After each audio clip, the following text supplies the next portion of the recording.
Buongiorno everyone, it is a buongiorno, good morning. Oh, that's a hot one still, that one. It's a sleepy one ahead of match day, and it's a wacky bed hair one to bring you the latest transfer news on this Wednesday morning. This one could get outdated by the time this cup of tea gets cold, to be honest with you, because this was late last night. The news came out that Newcastle United have rejected Fenerbahce's bid for Lloyd Kelly. This is an exclusive from the Telegraph. This one's came out there. We're still waiting for Sky Sports News, BBC, all of those, The Athletic, to maybe report the official bid. That would be nice. That's what I was waiting for. Like I say, by the time this video comes out, they may well do, and hopefully they do.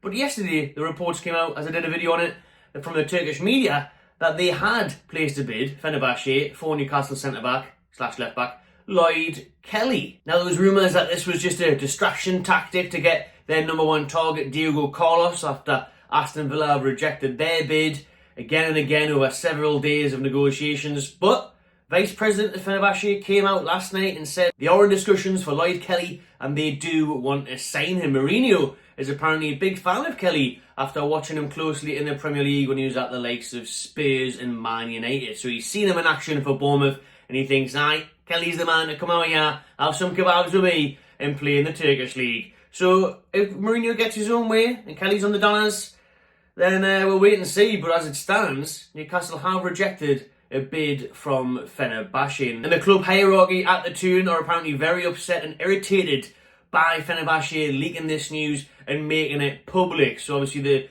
like I said yesterday in that video, the guy that was saying it is a very well respected Turkish journalist, loads of followers, very credible. So that's why I put it out there. He's the Turkish Romano. So the Mags aren't happy that Fenerbahce's vice president came out and said it all and made it public, their admiration, their want of Lloyd Kelly, their pursuit of him, saying that they were in negotiations and they want to make it happen, as Mourinho does want that left-sided centre-back, and Kelly is the target. However, the rumour bid is around £6 million. Again, this still hasn't been confirmed, but the £6 million is what they're floating about there over in Turkey, saying that that is the amount of money that they have put on the table that's been wiped clean off the table by Newcastle, as they deem it way below the valuation of Kelly. So they've rejected that straight up and they've said that is way below what they value Lloyd Kelly. So Newcastle are holding out for more. They don't want to sell Kelly. This is what the Telegraph was saying, that Eddie Howe wants to keep Kelly, who, let's be real, is his man from Bournemouth. They only signed him a few months ago, last summer, and they want to keep a hold of him. But they would listen to offers that they deem too good to refuse. So it'll be interesting to see what that valuation is. Let me know in the comments what you would accept for Lloyd Kelly. They've turned down a £6 million bid. I reckon they'd want about, I was going to say 15 there, I reckon they'd want about 12, 13, 14, 15 million for him. At least 12, 13, I would say. 10 would be something I would look at, anything above 10, because let's be real as well, like 6 million isn't enough. What does 6 million get you these days? You know what I mean? You can't get a sausage roll from Greggs for 6 million. Just joking, 5p inflation. But you know what I'm saying, in football in terms of, realistically, you kind of get F all for 6 million quid. You can't go out and replace the Lloyd Kelly. What other defender are you going to get for 6 million, unless you can grab yourself to the Fabian Shaw special? That's Mitchell's job. So there we go. Accept 6 million, 2 Fabian Shaws, get your work done, Mitchell. That 3 million for Shaw was obviously years ago. What would that be now? That would be at least double, wouldn't it? So honestly, you don't see any players going for that valuation in the Premier League anymore. And we did get Lloyd Kelly on a free. So you've got to remember that. We know that he's meant to be on mega wages. People are still saying the reports aren't true. He's not on 150k. Well, you can Google it yourself, and I did it last night, because when I did the video, I said, sure, he's not on 150k. He can't be, man. Oh, I haven't put the mic in. Fuck, it's going to sound shit. Oh, sorry, people, I haven't put the mic in, and I haven't got time to start this video again. So I've got the mics right here. Oh, what a twat. Let's hope this room isn't too echoey. I apologise, but this tea's going to get cold. I haven't got time to start again. So it's just a quick one this morning, because this story could develop. We've got the match tonight, so we'll just rattle through what I was going to say. You see my instant regret live reaction there. That is a bummer. You pay all that money for mics and you forget to put them in. This is why you have your cup of tea and your breakfast first, right? Before we jump on the video. We'll learn our lessons here. We will learn our lessons here. Should have just had me breakfast, sorted my hair out, but we'll try and bring you the quick stuff, the quick news, because it could all change. And if it does, we'll bring it to you again. Let's hope it doesn't, because I wouldn't mind having me crumpets first. Anyways, where was I? Lloyd Kelly's wage. Like I said, so yesterday as it's been reported, he's on 150 grand a week. And I was saying in the video, he can't be, man. He can't be on more than Isak. And I see the comments saying, oh, he's not on 150 grand, but no one can direct us to a link of what he is on. So I thought, right, tell you what, I'll go and have a look. Went on Google, it's your friend, you can use it, AI and everything now, brilliant. So went on Google, went on all the, not just, articles, the official finance websites. So a lot of people use Sport Track, there's loads of other ones, Capology and that. You look at all them and all of them report the exact same fee. On your screen now. That is what he's on. That was reported the 5-year deal that he signed. And obviously, if you break that down annually and then monthly, and that is in dollars as well, US dollars. So converted, it works out as that on your screen as well now in Great British pounds. So it's very, very close. We're looking at, if it's not 150, maybe between 130 and 150, which is still way too much. But again, you don't pay a fee for Kelly, you don't pay a fee for the free transfers, so they kind of always give the player more money because he signed that deal, he's got it done. So yeah, that's the way it works there, where you can invest more into the player and his agents and stuff. They get the fees, they get a higher percentage than they would if the club demanded a transfer fee. So Kelly's got to keep that in mind as well. There ain't no way Fenerbahce is going to pay this bloke 150, 140, 130 grand a week. If what's Osman on over in Turkey on loan at Galatasaray, what's Napoli paying his wages. There's a lot of English ex-players, to be fair, ex-Premier League players in particular, at Fenerbahce, where Jose Mourinho is. He's obviously a keen match of the debut and has his eye still on the Premier League and brings in the players he fancies from this country. So he is eyeing up Kelly. He has seen him before. But like I say, Kelly, will he get those wages? Newcastle, will they get their valuation? Will this deal happen this January? I think it's going to be a tough one because Fenerbahce seem to be a bit cash strapped there. Obviously, they wanted Diego Carlos from Villa. They couldn't afford him. They're now moving on to the likes of Lloyd Kelly, offering low ball 6 millions. You're going to offer at least 10 million really to get us talking, and then you might be able to agree something in the region of 12 to 15. That would probably be realistic because Lloyd Kelly is 25 years old, versatile. He can play centre back, left back.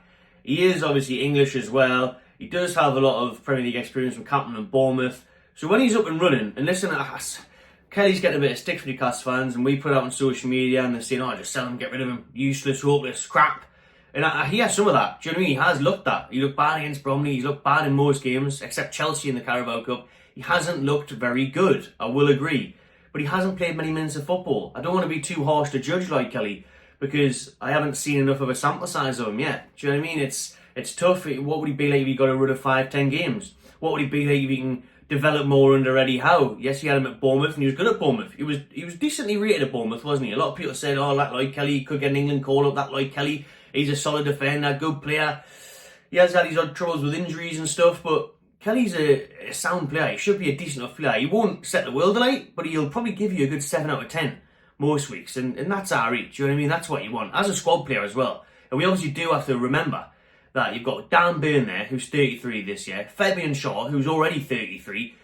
Someone made a good point yesterday in the comments that, all of our defenders are aging. The only one that we haven't got is Sven Botman, who's not over 30. So all of our defenders, there's a lot of rebuild needed in that defence, to be honest. They're playing out the skin this season, Shaw and Burn, brilliant. So age doesn't really matter at the minute for them two. But will it next year with European football again? Will we start seeing that they're in the 30s, nearly 34?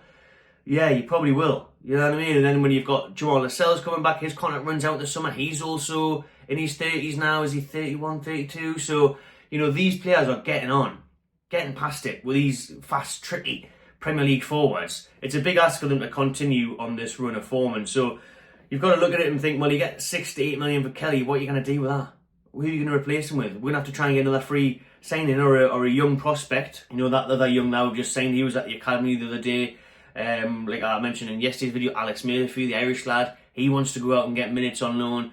Can we get Mitchell to do his job and get that scouting done? Get the next Fabian Shaw. Get a young player in who can develop. That's probably the way forward, because if you're looking for a Premier League player with experience, especially at Kelly's age now, only 25, you're never going to get that for any less than 20 million these days, really. Honestly, even a bang average defender, you'll see like Southampton and Leicester spend 15-20 million on defenders you've never heard of. So, for Lloyd Kelly's valuation, I can understand why the club have rejected it. I would be in favour of selling Lloyd Kelly if we get good money from him. If you get 13 to 15 million for him, I think that's good enough. Get them high wages off the books, help with FFP and PSR, because it's a dream dream move in that regard because we paid £0 for him. So yeah, I wouldn't be against that, but yeah, we're not going to accept no petty 6-7 millions because in that modern day football, that isn't out. It really isn't a thing, to be honest with you. So let us know what you think will happen with Kelly, how much you would want to let him leave Newcastle after only signing a few months ago. This is a bizarre one, isn't it, really? One that's came out of the blue this window, and a one where you think, wow, where have I ever seen that before? Someone who's only been at a club a few months, especially at Newcastle United. It's mad, absolutely mad. Anyways, we'll have to get off. We may come back later and do another video. There's an update on this one before we're heading to town this afternoon for the big game tonight against Wolves. 7:30 kick-off. We have to win. Don't do any banana skins on this one, lads. Please. Looking for 9 wins in a row. And obviously, it's a good time for Newcastle United to break into that top 4. We can go above Chelsea tonight with a win after they were held last night at Bournemouth. Against Bournemouth at Stamford Bridge, I think it was. So they scored last minute equaliser. Reece James, 95th minute. Not ideal. Would have been great if they got beat. But the results were pretty good for Newcastle last night. You'll see the table on your screen. You know, it's looking pretty good for us. It's a good chance for us to capitalise on that. So if we can get 4th, take ascendancy there, beat teams like Wolves who we should be beating at home. Let's not have a repeat of the West Ham game, please. And then we've got Bournemouth who are on a good run themselves, as we just mentioned, Saturday lunchtime. But one game at a time, please. Wolves tonight. I'm backing a 2-0 Mags win. Let us know what you think in the comments below. Please subscribe to the channel if you haven't already. Give it a thumbs up if you enjoyed the video, and I'll see you on the next one.